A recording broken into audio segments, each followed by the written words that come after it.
Hello friends, June is over and I am back with my reading wrap up.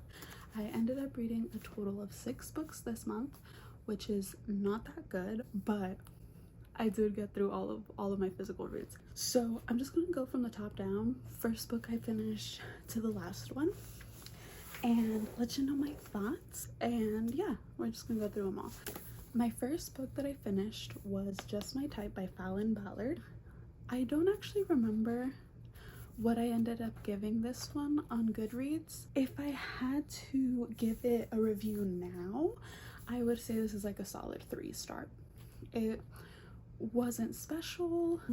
Honestly, I've kind of wiped it from my memory already. Like, it was good and it was nice and it was cute and it was a quick, easy read, but it wasn't anything really to write home about. This is about 2 writers who are exes. They're journalists. Main girl, forgot her name, Lana.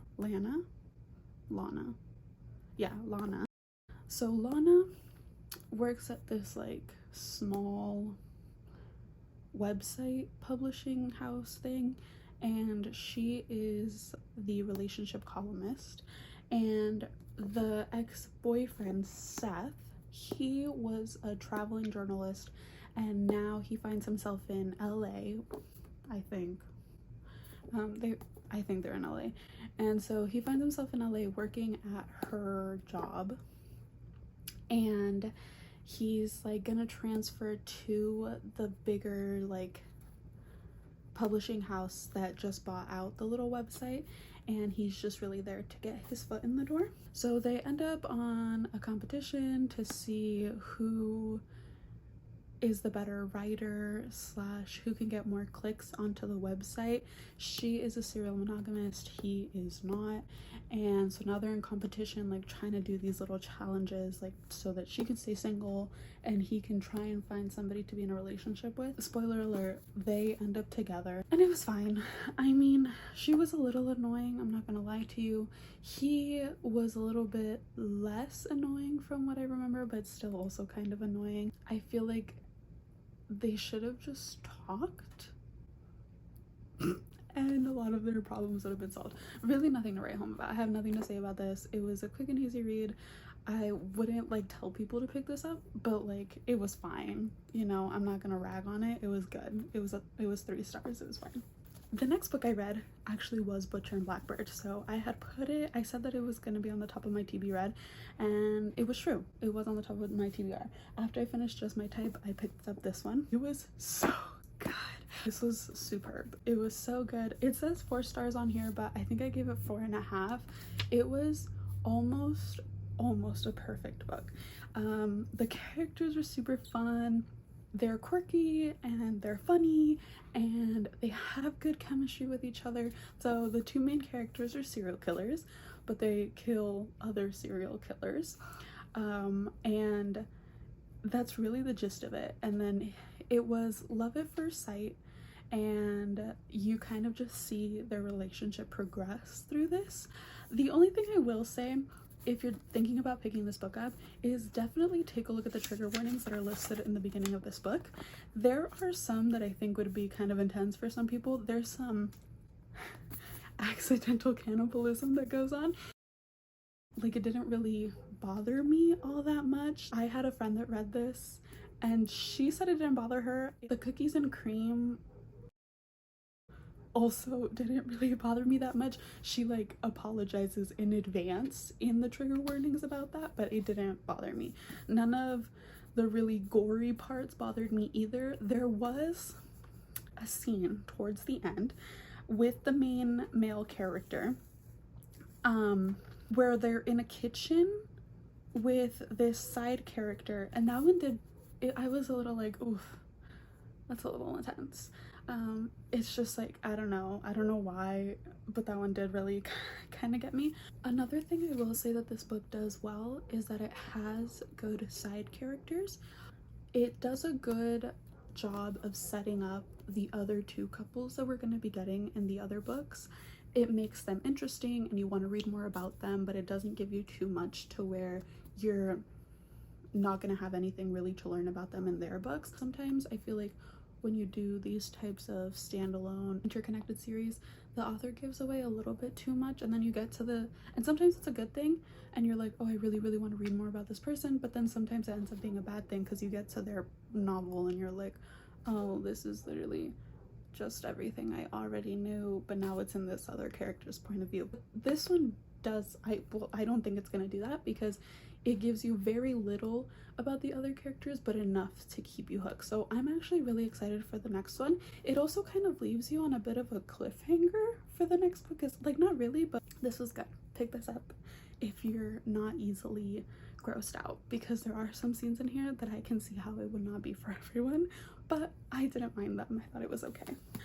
This one was so good, so good. So it was How the King of Elfhame Learned to Hate Stories. Oh my god, I got it right on the first try. It brought nothing new to the story almost at all. Really, this is just giving more insight into Cardan. So that's exactly what I thought this was gonna be, and I knew that going in, so it's not like I was disappointed.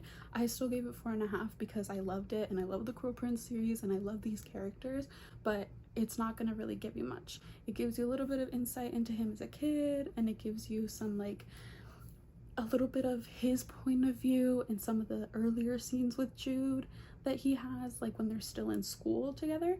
And then you also get a few scenes of them after all of the Cruel Prince series. So after Queen of Nothing takes place, you get a couple scenes of that too. So it's nice because you know, you get a little bit more of those characters that you love, at least that I love, but it's nothing insane. You know, it's nothing like super special. If you don't read this, you're not really missing out on anything in the story, but if you love the characters, definitely pick this up. I'm so disappointed in this one. And that was The Flasher by Beth O'Leary. I did not like this book. I did not like this book. Unfortunately, I was being nice and I gave it 2.5 stars, but I would not recommend this to anybody. It took me so long to get through. Honestly, this book is probably the reason that I didn't read more this month, because it took me weeks to finish. I had to force myself to finish this book. I got about 20 pages in and I already didn't like it. I honestly got to the second chapter and I already didn't like it. I try to get about 1/3 of the way through a book before I DNF it to really give it a fair chance, because sometimes books, especially like romance novels, they can be slow to start, but once they pick up, they really pick up. So I was like, I don't want to DNF this off the bat. I do want to at least read a portion of it. And I got to about 100 pages in, which is about 1/3 of it.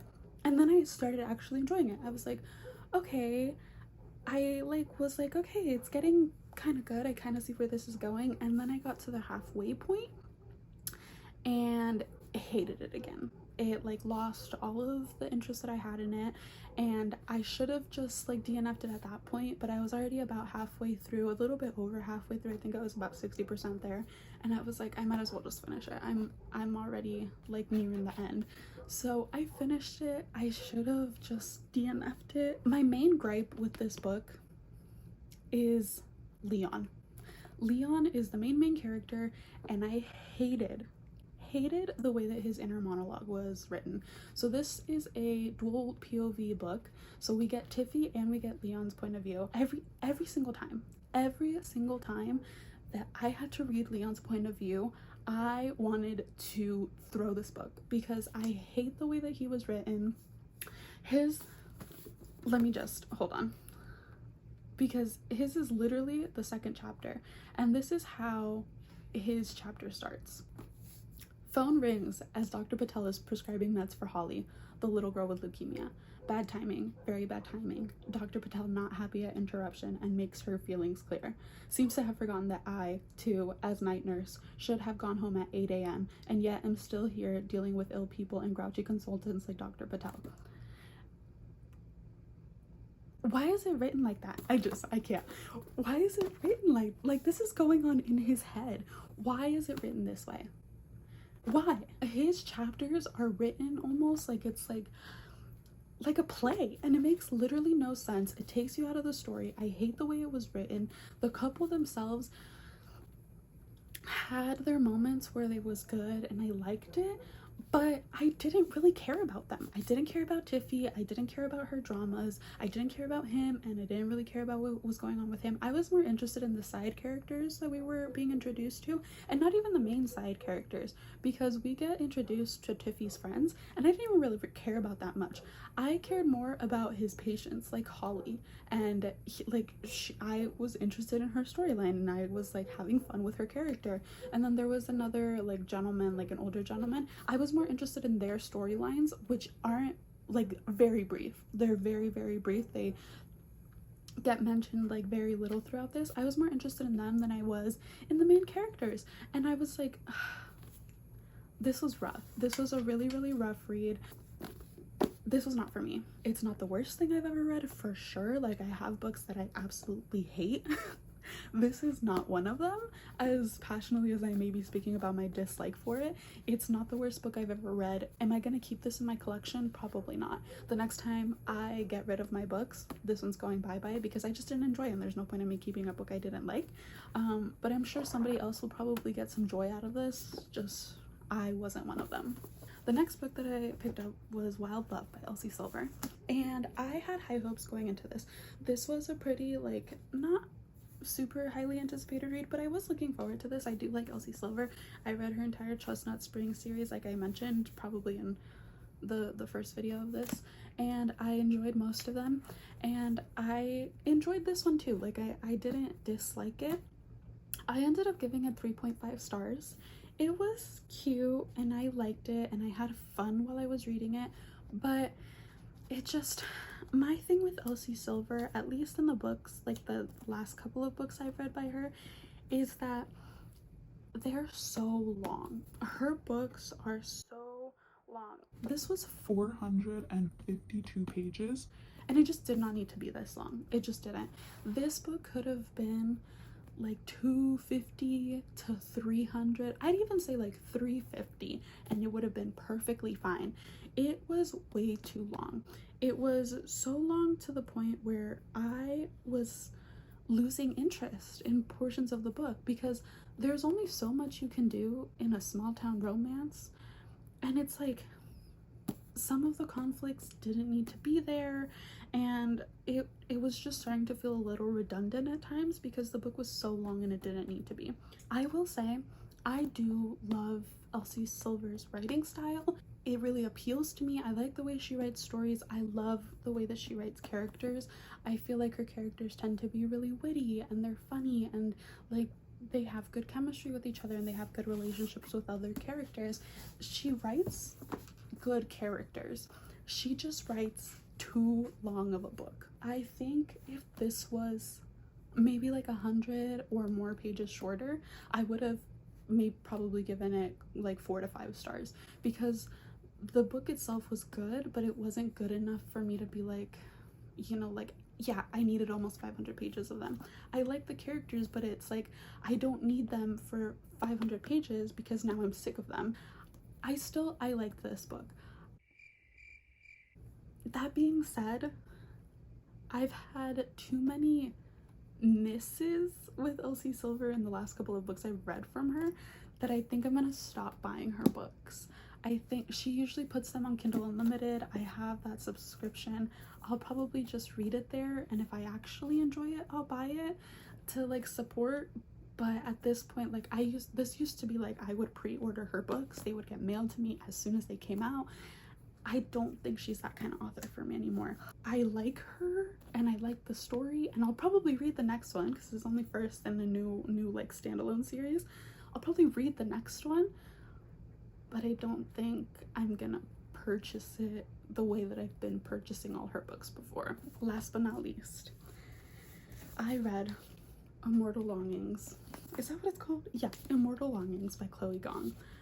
I am sad to say, I think I actually gave this book a 2.5. I'm gonna bring it down to a 2 now that I've had some time to sit on it. I just didn't really like it. It was kind of the same as the Flatshare, where it was just like, it wasn't giving. I feel bad because this was my first book from Chloe Gong, and also her first introduction to like adult writing.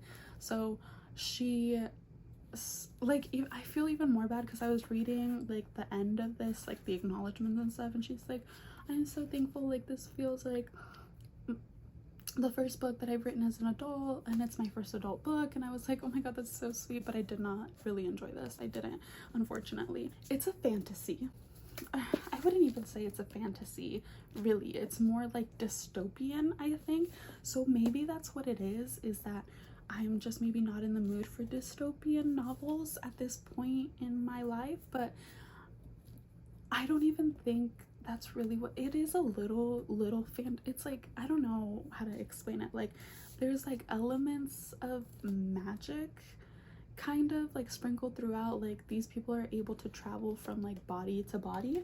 Not everybody, just some of them, but that's kind of the most of magic that we see in this book. Really, it is more of a dystopian feel. The beginning of this book felt like it was trying to be the Hunger Games, just without like the districts. It felt like it was trying to be the Hunger Games, but it really failed. Like the games that happen were very poorly executed, in my opinion. It wasn't really grasping like me, the reader, the way that I think she wanted it to. Like I just wasn't entertained. I honestly read this just to read it, to be honest with you. I same as the flat share, I was about like 20 pages in and I was like, oh my god, I don't want to read this. I felt really bad. I was like, I don't want to read this. I'm just not interested in what's going on in this book. But again, I was like, okay, I'm gonna try and get at least a third of the way there. If I get a third of the way there and I hate it, I will DNF it, and you know, at least like that's something. But I got about a third of the way and I was like slightly interested to the point where I wanted to see how this book was gonna progress, but I was just so bored. I got to the last third of this book, probably like around here-ish, and I would get to a new chapter and I would be like, I would like go and be like, how many pages do I have left? Because at this point I had read so much that, again, just like the flat share, I was like, I might as well just finish it. Like I'm over 60% done, but at the same time I was like, I'm just not interested in this book. The characters aren't my favorite. You don't get enough of their backstory to really care about them, and then once you start getting their backstory, it's delivered in a way that doesn't really make you feel for the characters or like the characters anymore or want to see how they end up. Like it doesn't really give you that. And there is a romance throughout, and I was happy when the characters finally got together because I could see that it was building, and I'm a sucker for a good romance, and I did kind of like their chemistry and stuff. But at the same time I was like, I just like, it was like you know. And we get to the end, and the same way that the first Hunger Game, I'm just gonna spoil this one. If you're gonna read this, I'm sorry, like skip ahead, but I'm just gonna spoil this one.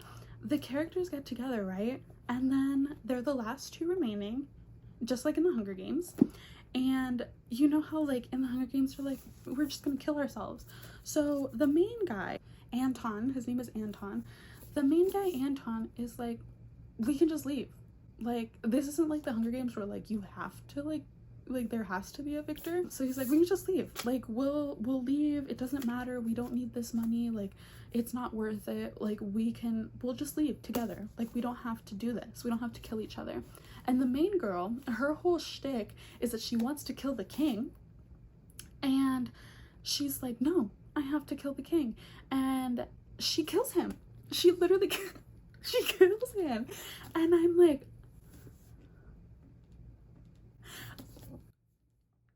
I was like, what? And because like we get this one sort of, it's like a third person, blah, blah, blah.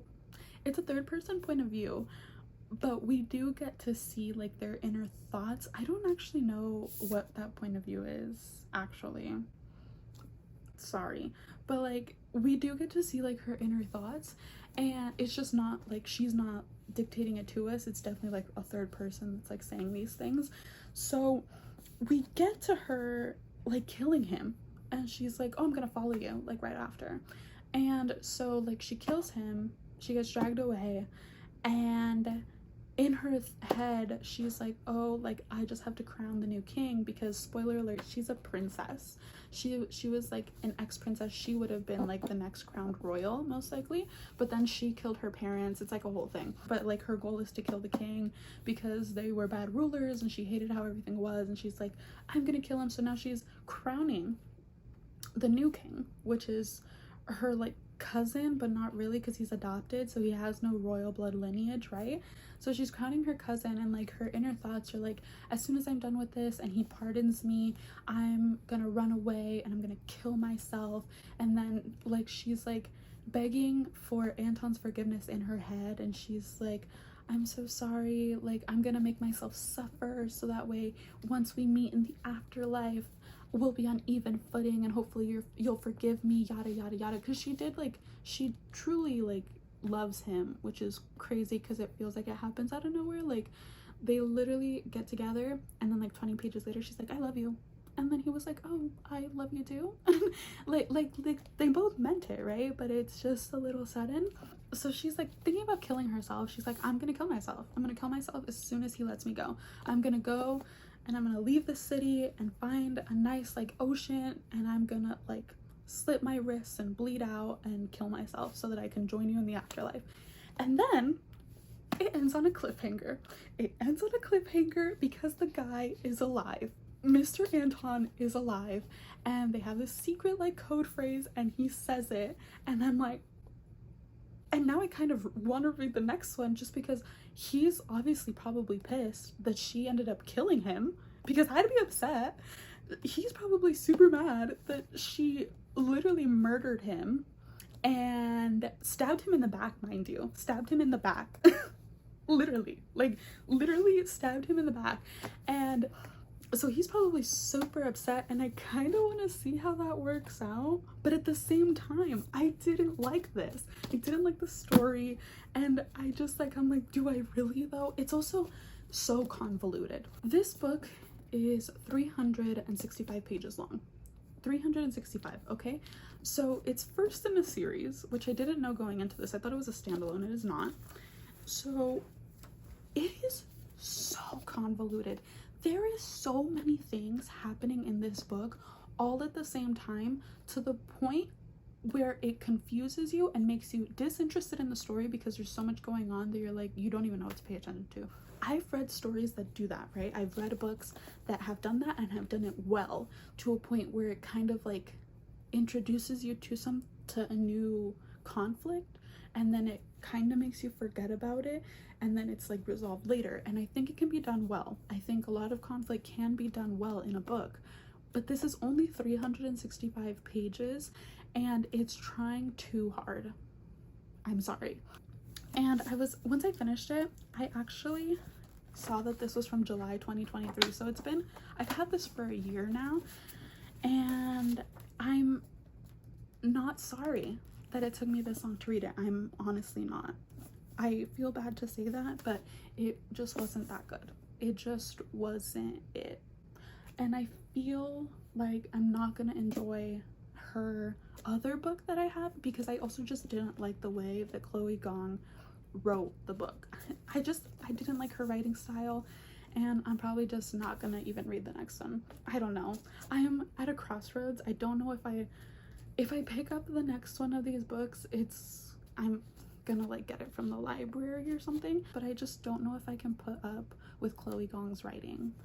And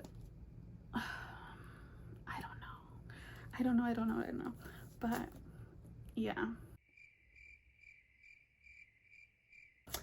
Anyway, that was my 6 books that I read in June.